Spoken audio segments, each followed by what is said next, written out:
Hello students. हमने पिछले video में पढ़ा था मेमोरी क्या है, क्या मेमोरी की विशेषताएं होती हैं, क्या मेमोरी के प्रकार होते हैं, कौन कौन से। जैसे हमारी थी sensory memory, short term memory, long term memory. आज हम पढ़ेंगे कि मेमोरी के हमारे मॉडल्स क्या कौन कौन से हैं, सिद्धांत कौन कौन से हैं।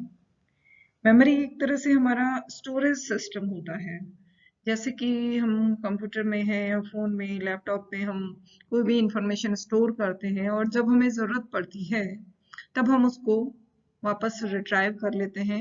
इसी तरह से हमारी पूरी लाइफ में जितने भी हमारे इंफॉर्मेशन हमारे इनपुट में जाती हैं उनको हम कोडिंग के थ्रू हम स्टोर कर लेते हैं और जब हमें जरूरत पड़ती है तब हम उनको वापस रिट्राइव कर लेते हैं। इसी तरह से बहुत सारे मॉडल्स हमारे मेमोरी के हैं, लेकिन हमारे कोर्स में जो है वो है information processing model. Information processing model यानी कि सूचना संसाधन की किस तरह से हम सूचनाओं को संसाधित करते हैं, प्रोसेसिंग करते हैं, किस तरह जो है मनुष्य की स्मृति में सूचनाएं इकट्ठी होती हैं, स्टोरेज होती हैं, एनकोड होती हैं और रिट्राइव हम करते हैं। इसके बारे में हर लेवल पे किस तरह से काम होता है उसके बारे में हम पढ़ेंगे। तो मॉडल्स जो थे हमारे दो तरह के मॉडल्स थे। पहला मॉडल था मल्टी स्टोर मॉडल, यानी कि बहुसंचयन, यानी कि बहुत सारी सूचनाएं जो हैं वहां संचित होती हैं। उसके अंदर वो मॉडल बताया गया जिसमें हमारे वॉग एंड नॉर्मल मॉडल था, एटकिंसन सिफरिन मॉडल, और ये दो इम्पोर्टेंट मॉडल्स थे। और अन्य मॉडल्स में ब्रॉडबैंड का address register model, sampling model, parallel distributed model, और दूसरा तरह का जो थे मॉडल्स वो थे लेवल ऑफ प्रोसेसिंग, यानी कि प्रोसेसिंग के स्तर किस तरह के होंगे, ये मॉडल्स हमारे थे। अब हम सबसे पहले बात करते हैं वॉग एंड नॉर्मल मॉडल की, जो कि हमारे मल्टी स्टोर मॉडल के अंतर्गत आता है। तो सबसे पहले तो हम ये जानें कि मल्टी स्टोर मॉडल में क्या होता है। कि इस मॉडल में जो है हम जो हमारी संज्ञानात्मक संरचनाएं होती हैं उन पे बहुत ज्यादा जोर देते हैं। जैसे स्मृति को हमने तीन अवस्थाओं में माना कि संवेदी स्मृति, लघुकालीन स्मृति और दीर्घकालीन स्मृति। इसमें ये बताया जाता है कि इन सूचनाओं को किस तरह से संचित किया जाता है और किस तरह से यानी कि स्टोर किया जाता है और किस तरह से उनको प्रोसेस किया जाता है, संसाधित किया जाता है। तो सबसे पहला मॉडल हमारा आता है वॉग एंड नॉर्मल का मॉडल, जो कि 1965 में वॉग एंड नॉर्मन ने दिया था। उन्होंने कहा कि जो हमारी एसटीएम है और एलटीएम है दोनों अलग अलग हैं।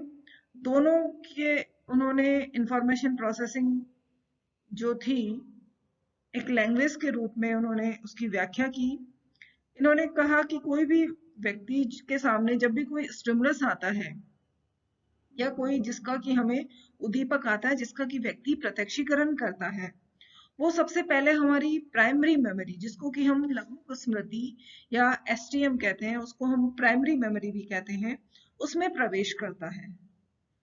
जब भी कोई सूचना हमारे प्राथमिक स्मृति में प्रवेश करती है तो कई बार क्या होता है कि व्यक्ति किसी कारण से उसका रिहर्सल नहीं कर पाता, यानी कि हम उसको याद नहीं कर पाते, तो वो व्यक्ति उस सूचना को भूल जाता है। जैसा कि हम इस चित्र में देख पा रहे हैं कि सबसे पहले स्टिमुलस आया, वो प्राइमरी मेमोरी में आया। अगर हमने उसका रिहर्सल नहीं किया है तो हम उसको भूल जाते हैं। और ये रिहर्सल कई बार क्या होता है कि स्पष्ट या अस्पष्ट हो सकता है, इंटेंशनल हो सकता है और अनइंटेंशनल भी हो सकता है। यानी कि कोई चीज को कई बार हम ध्यान लगा करके जान करके याद करना चाहें या अनजाने में हम उसको याद कर रहे हैं या अनजाने में भूल गए, कैसे भी वो हो सकता है। वो सूचना हमारे चेतन या अचेतन में जा सकती है।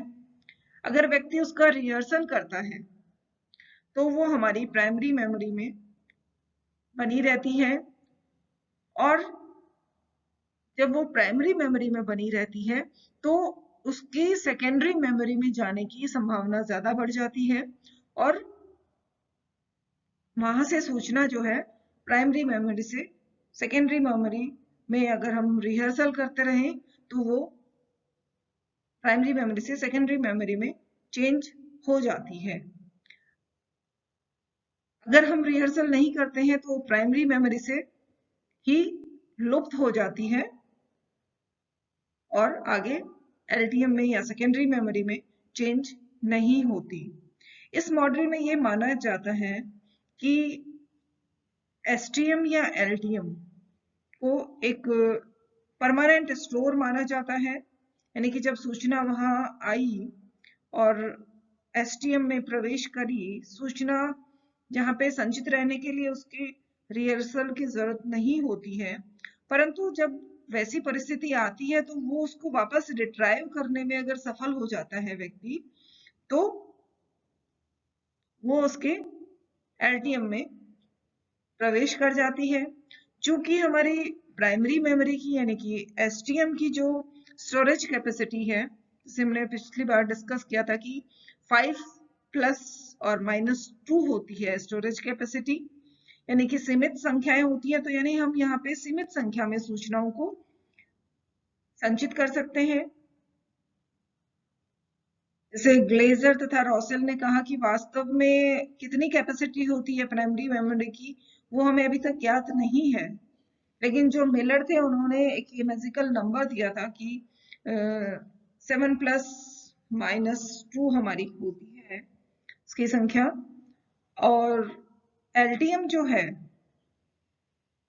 उसका हमारा स्टोरेज बहुत ज्यादा होता है, लेकिन जब भी कोई नई सूचना आती है या नया उद्दीपक कोई हमारे सामने उपस्थित होता है तो प्राणी एसटीएम या जो प्राइमरी मेमोरी है उसमें स्थान तभी दे पाता है जब पहले से उसके पास उतनी संख्या में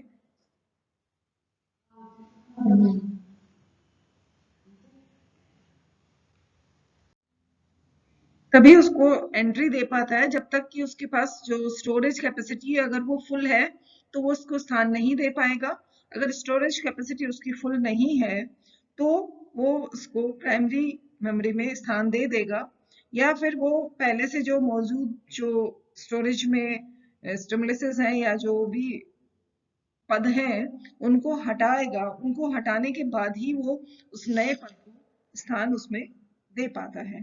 प्राइमरी मेमोरी की विशेषता भी एक ये होती है कि प्राइमरी मेमोरी हमारी हमेशा कॉन्शियस होती है, यानी चेतन में होती है, क्योंकि प्राइमरी मेमोरी जो हमारे चेतन में होता है हम उसी को रख पाते हैं, क्योंकि अगर वो हमारे अचेतन में चला जाता है तो वो हमारे प्राइमरी मेमोरी का हिस्सा नहीं रह पाता है। जो सेकेंडरी मेमोरी है वहां पे जब चीजें स्टोर हो जाती हैं तो वापस हम उनको रिकॉल कर लेते हैं, और क्योंकि रिकॉल करते हैं इसलिए वो हमारे चेतन मन में नहीं रह पाती। जो सेकेंडरी मेमोरी है वहाँ वो हमारी अधिकतर जो है अचेतन में चली जाती है चीजें, और रिकॉल करने पर वो वापस हमारे चेतन में आती हैं।